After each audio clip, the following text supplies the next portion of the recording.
हाँ, नमस्कार। मैं डॉक्टर शैलेंद्र कुमार सिंह, सहायक प्राध्यापक अर्थशास्त्र विभाग। आज हम अंतर्राष्ट्रीय अर्थशास्त्र के अंतर्गत जीएस मिल के पारस्परिक मांग सिद्धांत का अध्ययन करेंगे। इसके पूर्व हमने 3 सिद्धांत का अध्ययन किया। एडम स्मिथ के निरपेक्ष लाभ का सिद्धांत, रिकार्डो के तुलनात्मक लागत का सिद्धांत और हैबरलर के अवसर लागत का सिद्धांत। मिल के पारस्परिक मांग सिद्धांत की जो आधारभूत स्थापना हुई वो वास्तव में रिकार्डो के तुलनात्मक लागत सिद्धांत पर हुई। रिकार्डो का तुलनात्मक लागत सिद्धांत में व्यापार की शर्तों का निर्धारण का पार्ट अधूरा रह गया। किस दर पर इंटरनेशनल ट्रेड संपन्न होगा, इस पर उन्होंने कोई डिस्कशन नहीं किया। जेएस मिल ने पारस्परिक मांग सिद्धांत में इन कमियों को दूर किया। रिकार्डो के श्रम मूल्य सिद्धांत को इन्होंने पुनः स्वीकार किया। रिकार्डो ने अपने सिद्धांत को तुलनात्मक लागत सिद्धांत नाम दिया। वहां पर हमने लागत की गणना की थी, अर्थात एक वस्तु के उत्पादन में कितने श्रम घंटे की आवश्यकता होती है। यहां पर हम वास्तव में तुलनात्मक लाभ सिद्धांत की गणना करेंगे, अर्थात एक निश्चित श्रम से कितनी वस्तुओं का उत्पादन होगा।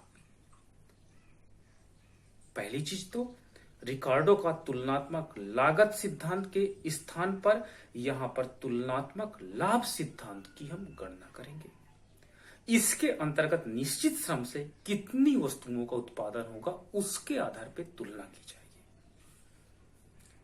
इसके अंतर्गत हम 3 स्टेप बेसिकली देखेंगे। किस कंट्री का तुलनात्मक लाभ अधिक है, दूसरा अवसर लागत सिद्धांत में वास्तव में घरेलू मूल्य की हम गणना करेंगे। घरेलू मूल्य की गणना के साथ ही साथ हम देखेंगे कि अंतरराष्ट्रीय बाजार में उस वस्तु का मूल्य क्या है तथा घरेलू मूल्य रेखा और अंतरराष्ट्रीय मूल्य रेखा के बीच में कहां पर व्यापार की शर्तें निर्धारित होंगी। मान लीजिए 2 देश है, इंग्लैंड और जर्मनी। 2 वस्तुओं को उत्पादन करते हैं, कपड़े और लिनन का। इंग्लैंड एक निश्चित श्रम से 10 इकाई कपड़े का और 10 इकाई लिनन का उत्पादन करता है, जबकि जर्मनी एक निश्चित श्रम से 6 इकाई कपड़े का और 8 इकाई लिनन का उत्पादन करता है। हम यहां ये देखते हैं कि इंग्लैंड दोनों वस्तुओं का उत्पादन अधिक करता है और जबकि जर्मनी दोनों वस्तुओं का उत्पादन कम करता है। अतः इंग्लैंड को दोनों वस्तुओं के उत्पादन में निरपेक्ष रूप से लाभ प्राप्त है और जर्मनी को दोनों वस्तुओं के उत्पादन में निरपेक्ष रूप से हानि प्राप्त है। रिकार्डो का तुलनात्मक लागत सिद्धांत ये कहता है कि एक वस्तु को उसके उत्पादन में श्रम विभाजन एवं विशिष्टीकरण करना चाहिए जिसका तुलनात्मक लागत कम हो या तुलनात्मक लाभ अधिक।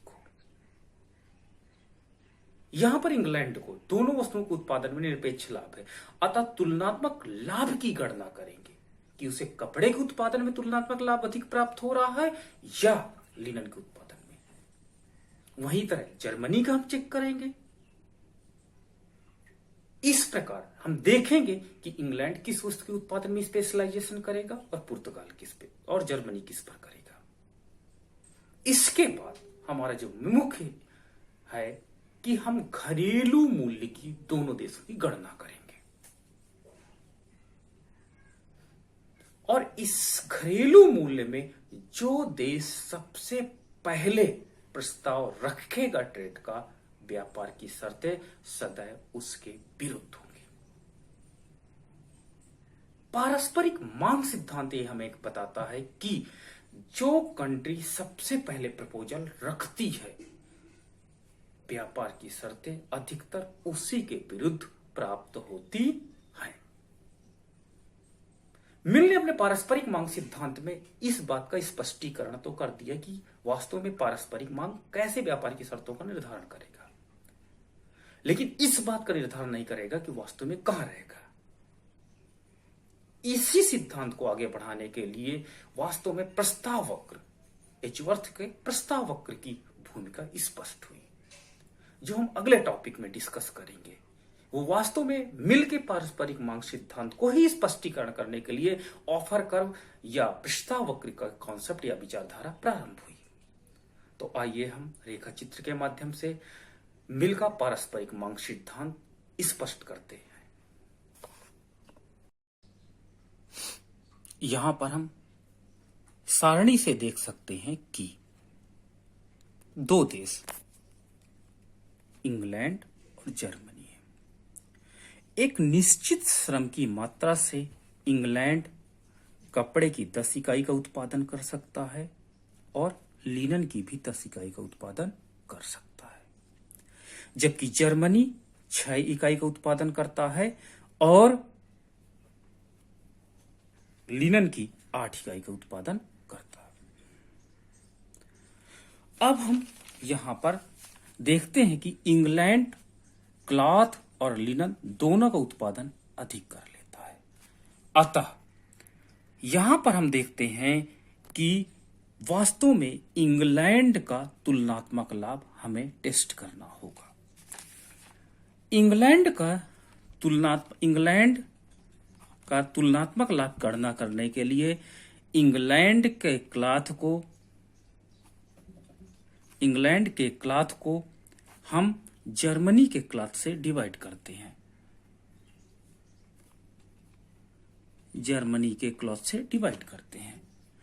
मीन्स 10/6 मीन्स 6 1 जा 6,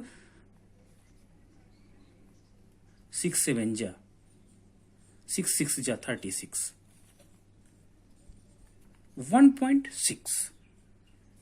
वेयर एज हम जर्मनी का टेस्ट करते हैं, वेयर एज हम इंग्लैंड का ही लिनन का टेस्ट करते हैं। इंग्लैंड का लिनन अपॉन जर्मनी का लिनन, 10/8, 1.2। अब हम देखते हैं कि इंग्लैंड का सबसे पहले हमने क्लॉथ टेस्ट किया और इंग्लैंड का हमने फिर लिनन टेस्ट किया। दोनों में तुलनात्मक लाभ की हमको गणना करनी है। अतः तुलनात्मक लाभ निकालने के लिए हमने इंग्लैंड के क्लॉथ को जर्मनी के क्लॉथ से डिवाइड कर दिया और साथ ही साथ इंग्लैंड के लिनन को जर्मनी के लिनन से डिवाइड कर दिया। इस प्रकार हम देखते हैं कि इंग्लैंड को क्लॉथ में तुलनात्मक लाभ अधिक प्राप्त हो रहा है। अतः इंग्लैंड को चाहिए कि वो कपड़े के उत्पादन में श्रम विभाजन एवं विशिष्टीकरण को अपनाए। इसी प्रकार हम देखते हैं कि जर्मनी को दोनों वस्तुओं के उत्पादन में कम लाभ प्राप्त हो रहा है। अतः जर्मनी को टेस्ट करते हैं। जर्मनी का क्लॉथ बराबर जर्मनी का क्लॉथ अपॉन जर्मनी का इंग्लैंड का क्लॉथ, इट मीन्स 6/10 मीन्स 0.6। इसी प्रकार जर्मनी का लिनन में तुलनात्मक लाभ टेस्ट करेंगे। जर्मनी का लिनन अपॉन इंग्लैंड का लिनन मीन्स 8/10 मीन्स 0.8। अतः 0.8 की वैल्यू 0.6 से अधिक है। अतः जर्मनी इस वस्तु के उत्पादन में श्रम विभाजन एवं विशिष्टीकरण को अपनाएगा। अब हमारे सिद्धांत के दूसरे पार्ट की बात करते हैं। घरेलू मूल्य रेखा की गणना। घरेलू मूल्य रेखा की गणना करने के लिए घरेलू मूल्य रेखा की गणना के लिए इंग्लैंड को में सबसे पहले हम क्या करते हैं, सबसे कम यूनिट को लेते हैं। तो दोनों की यूनिट सेम है, अतः 10/10 equal to 1 and 10/10 equal to 1। अतः इंग्लैंड की घरेलू मूल्य रेखा 1:1 होगी। इसी प्रकार हम जर्मनी की गणना करेंगे। जर्मनी की घरेलू मूल्य रेखा, जर्मनी में सबसे क्लॉथ की यूनिट कम है, अतः क्लॉथ अपॉन क्लॉथ मीन्स हो जाएगा आपका 6/6 equal to 1 and 8/6 equal to 1.33। अतः हम देखते हैं क्या कि जर्मनी की जो घरेलू मूल्य रेखा होगी 1:1.33 होगी। अब यहां पर हम देखते हैं कि यहां पर पारस्परिक मांग सिद्धांत का हम स्पष्टीकरण करते हैं। इंग्लैंड में दोनों वस्तुओं का वास्तव में मूल्य 1 है, चाहे आप क्लॉथ खरीदिए चाहे लिनन खरीदिए। जबकि जर्मनी में कुछ ऐसा है, सपोज दैट इंग्लैंड और जर्मनी आपस में व्यापार करते हैं। अगर इंग्लैंड अपने क्लॉथ के लिए मार्केट पुर्तगाल में ढूंढता है और इंग्लैंड ने सबसे पहले ऑफर किया, तो यहां पे दो रेट चलते हैं, एक 1 एक 1.3। ऑफर किसने किया? इंग्लैंड ने। तो पुर्तगाल उसको इस रेट पे देने के लिए विवश करेगा, क्योंकि उसके घरेलू मार्केट में ये रेट चल रहा है। तो जर्मनी कभी भी अपने घरेलू मार्केट में जो रेट चल रहा उस रेट पे कभी लेने को तैयार नहीं होगा, क्योंकि यहाँ पे प्रस्ताव किसने रखा? इंग्लैंड ने प्रस्ताव रखा। तो वास्तव में जर्मनी की घरेलू मूल्य के आसपास ही अपने वस्तु का मूल्य निर्धारित करना पड़ेगा, अर्थात 1 या 1.33 के बीच में ही कहीं रहेगा। लेकिन most of the price Germany तभी एक्सेप्ट करेगा जब 1 के आसपास ही रहेगा, 1.3 के आसपास वो नहीं एक्सेप्ट करेगा।